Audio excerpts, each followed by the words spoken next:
নতুন একটি বাংলাদেশের সোপান রচনার লক্ষ্যে যে আন্দোলন সংগ্রাম দেখেছি ছাত্র জনতার মধ্য দিয়ে, সেটি কিন্তু বলা চলে যে নতুন প্রজন্ম, তরুণ, যুবক এবং বৃদ্ধ সবার মনেই যে নতুন বৃষ্টির আলো কিংবা উদ্ভাসিত আলো, বৃষ্টির চমকের মতো নতুন কিছু অনাকাঙ্ক্ষিত যে চমক দেখিয়েছে সেটির কিন্তু অপেক্ষায় ছিল এই পুরো জাতি।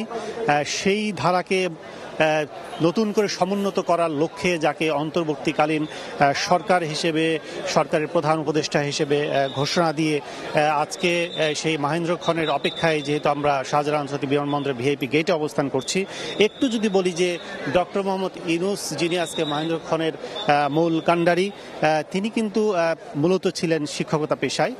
সেখান থেকে ব্যাংক প্রতিষ্ঠা, পরে ওই ব্যাংকের সাথে নিয়ে তিনি শান্তিতে নোবেল পুরস্কার অর্জন করেছিলেন তিনি অধ্যাপক ডক্টর মোহাম্মদ ইউনূস। কাজল, ঠিক এই মুহূর্তে কিন্তু আমরা ক্যামেরায় দেখতে পাচ্ছি ডক্টর মোহাম্মদ ইউনূসকে। আমাদের টেলিভিশন স্ক্রিনে আমরা দেখতে পাচ্ছি ডক্টর মোহাম্মদ ইউনূসকে, হাস্যোজ্জ্বল ইউনূস। আমরা যেটি বলছিলাম, তিনি যখন গতকাল ফ্রান্সের রাজধানী প্যারিস থেকে যিনি যখন যাত্রা করেন, তখনও কিন্তু তার আমরা চোখে মুখে সেই হাসি দেখেছি।